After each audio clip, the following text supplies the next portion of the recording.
Hi అండి, బాగున్నాను. నేను ఇవాళ పాలక్ పూరి చేద్దాం అనుకుంటున్నాను. దానికోసం ఒక 100 గ్రాములు ఉంటుంది. ఒక కప్పు గోధుమ పిండి తీసుకున్నాం. దాంట్లో కొంచెం సాల్ట్ వేస్తున్నాం, కొంచెం గీ వేస్తున్నాం,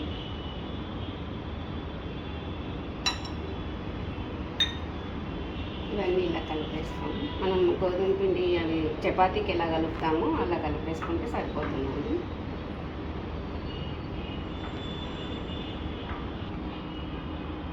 మనం పిల్లల కోసము ఇలా చేస్తూ ఉంటే డైలీ 1 అవర్ ఎక్స్ట్రా వర్క్ చేయాలండి. అప్పుడు మన పిల్లలు మనం ఏం చేస్తే అవి తింటారు, ఎలా చెప్తే అలా వింటారు. లేకపోతే ఆర్డర్ పెట్టుకుంటాం, మమ్మీ నీకేం కావాలి, నువ్వేం తింటావు అని అడుగుతారు మమ్మల్ని.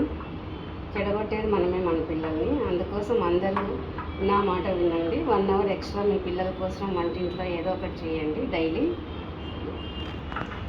దీనికోసము మైదా పిండి తీసుకుంటారు అందరూ. నేను ఆటా తీసుకున్నానండి. బిస్కెట్స్ చేస్తారు చాలామంది. వాళ్ళు కూడా నేను మైదా వేసా బిస్కెట్ చేసా అంటూ ఉంటారు. నేను కూడా చేశాను, కానీ ఈ ఆటాతోనే చేసాం. బాగుంటాయి టేస్ట్, కానీ హెల్త్ కూడా బాగుంటుంది. దానికి మనం మైదా పిండి అని వాడుకుంటూ పోతుంటే టేస్ట్ కోసం చూస్తుంటే మన హెల్త్ కూడా పాడవుతుంది కదా. కాసేపు ఒక 1/2 అవర్ ఇలా నానబెట్టేస్తామండి. ఇప్పుడు మిక్సీకి ఏం వేసుకోవాలంటే, ఇప్పుడు మిక్సీకి వేసుకుంటున్నానండి. జీడిపప్పు కొంచెం వేసాం, మనం తినేదాన్ని బట్టి వేసుకోవచ్చు. కొంచెం ఎక్కువ వేసుకున్నా బాగుంటుంది టేస్ట్. కొబ్బరి పౌడర్ వేస్తున్నాం, గసగసాలు కొన్ని వేస్తున్నాం. ఇవన్నీ కలిపి మిక్సీకి వేసుకోవాలి.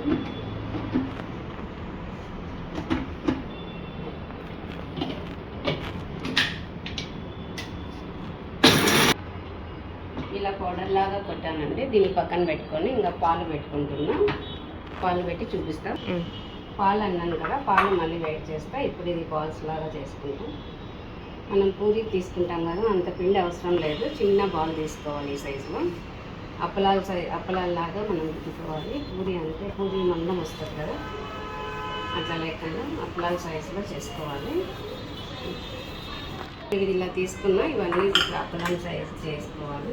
ఒకటి చూపిస్తాను లేదండి నేను.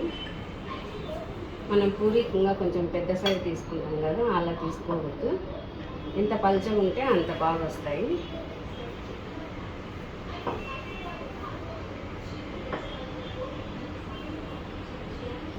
ఇంత పలుచగా ఉండాలండి. చూడండి, ఇంత పలుచగా వీలైతే ఇంకా పలుచగా చేసుకున్నా బాగా వస్తాయి. ఇలా పలుచగా అన్నీ దుద్ది చూపిస్తాను నేను. ఇవన్నీ దుద్దిన తర్వాత చూపిస్తాం. పూరి వేయడానికి ఆయిల్ పెట్టానండి. ఇప్పుడు పాలు కూడా కాంచేస్తున్నాం. మనం పూరీలు చేసుకునేదానికి పాలు వస్తాయి, పాలు తాగుతాయి. కానీ నేను ఇక్కడ చికెన్ పాలు తీసుకున్నానండి. ఎంత చిక్కగా పాలు ఉంటే అంత బాగా వస్తుంది పాలపూరి. ఇప్పుడు ఆయిల్ కాగింది. నేను అమూల్ తీసుకున్నా, 1 లీటర్ తీసుకున్న పాలు.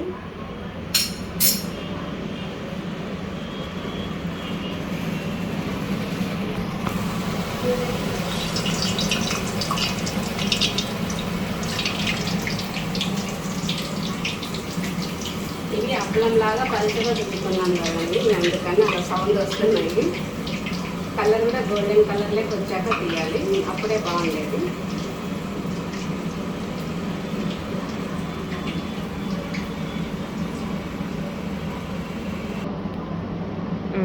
చూడండి ఎంత కలర్ వచ్చాయో, రెడ్గా అప్పలం లాగా ఉన్నాయి. పట్టుకుంటే పలుచగా విరిగిపోతున్నాయి. ఇలా చేయాలి. అమ్మో, ఈ ప్లేట్ చూడండి, ఇది పట్టుకుంటే ఎంత బరువు ఉందండి. చూడడానికి అలా ఉంది. పక్కనే మాకు ఐక్యా ఉంది. ఐక్యాకి వెళ్ళాం మొన్న. పిల్లలు ఏమన్నా కొనుక్కోపోయినా కదా, ఏమొద్దు అంటే కొనుక్కో అంటే నేను ఈ ప్లేట్ కొన్నానండి. చూడడానికి పట్టుకుంటే ఇద్దరు పట్టుకుని అంత రేట్ ఉన్నాయి. అన్నీ కూడా ఇలాగే చేయాలి. ఇలా పాలన్నీ ఇలా చిక్కగా అయ్యే వరకు కలబెడుతూ ఉండాలండి. ఎక్కువ చికెన్ పాలు తీసుకున్నామంటే తొందరగా చిక్కగా అయిపోతాయి. కొంచెం పలుచగా తీసుకున్నామనుకో కొంచెం సేపు ఎక్స్ట్రా ఇలా అనాల్సి వస్తుంది. నేనైతే 1 లీటర్ తీసుకున్నా, చికెన్ తీసుకున్నా. ఒక 5 మినిట్స్ అలా పడుతుందేమో, చిక్కగా అయిపోతుందండి. చిక్కగా అయిపోయాక మనం మిక్సీకి వేసుకున్నాం కదా జీడిపప్పు ఇవన్నీ కొబ్బరి అవి దీంట్లో వేసేయాలి. ఇప్పుడే కాదు, ఇంకా కొంచెం చిక్కగా అయిన తర్వాత వేయాలి. ఇక నేను పూరీలన్నీ ఇలా చేసి పెట్టుకున్నానండి. చూడండి ఇలా పూరీలు తుంచితే ఇలా సౌండ్ వస్తున్నాయి చూడండి. ఇలా ఉంటే బాగా వస్తాయి పాలపూరీలు. వస్తూ ఉన్నాయండి. ఈ టైంలో ఇది వేసుకున్నాం. మనం మిక్సీకి వేసుకున్నాం కదా జీడిపప్పు అవి కొబ్బరి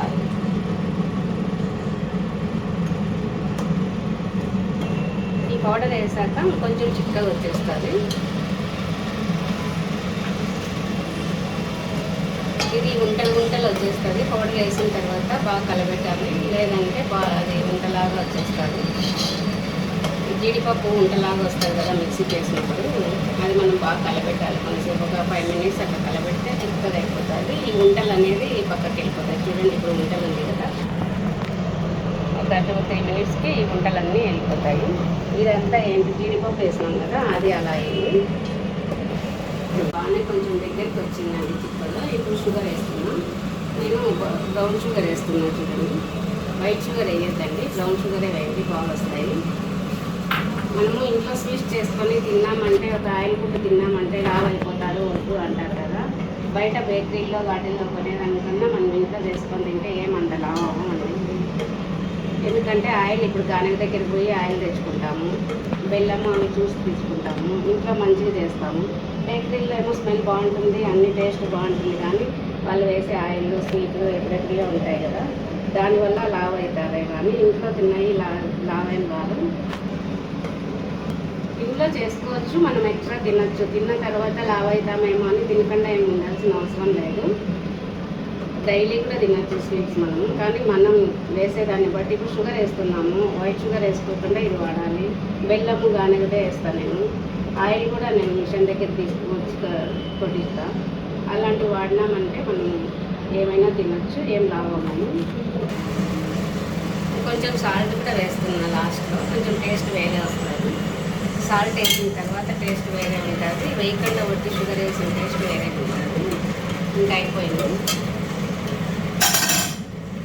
నేను అంతా వేయలేదండి పిండి, తడిపినాను కదా, తడిపిన పిండి అంతా వేయలేదు. ఒక చపాతీకి రుద్దిన తర్వాత అంత ముద్ద తీసుకున్నా, ఆ ముద్దకి ఇవి వచ్చాయి. ఎక్కువ అయితే గోధుమ పిండి పట్టదండి. ఇవన్నీ దీంట్లో వేసేయాలి. ఇంక ఇవన్నీ చేసిన పూరీలన్నీ దీంట్లో వేసేయాలి.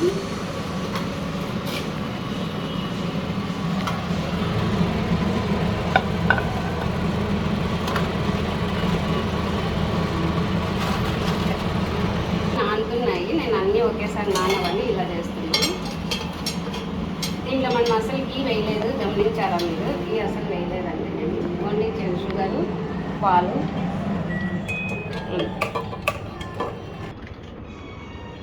ఇలా దీంట్లో వేస్తున్నానండి అన్నీ. లేదంటే మనం ఇలాగే గిన్నెలో పెట్టేసినా కూడా కాసేపటికి గట్టిగా అయిపోతుంది. నేను అన్నీ నానాలి కదా అని కొన్ని అక్కడ వేసేసి కొన్ని మళ్ళీ ఇలా వేస్తున్నాను. ఇట్లా ఏం కాదు, నేను ఇట్లా వేస్తున్నాను.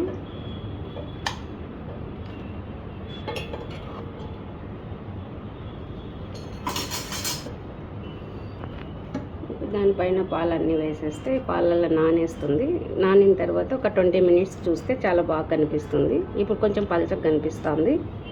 ఒక 20 మినిట్స్ తర్వాత గట్టిగా అయిపోతుంది. ఇంకా అంతే, పాలక్ పూరి రెడీ.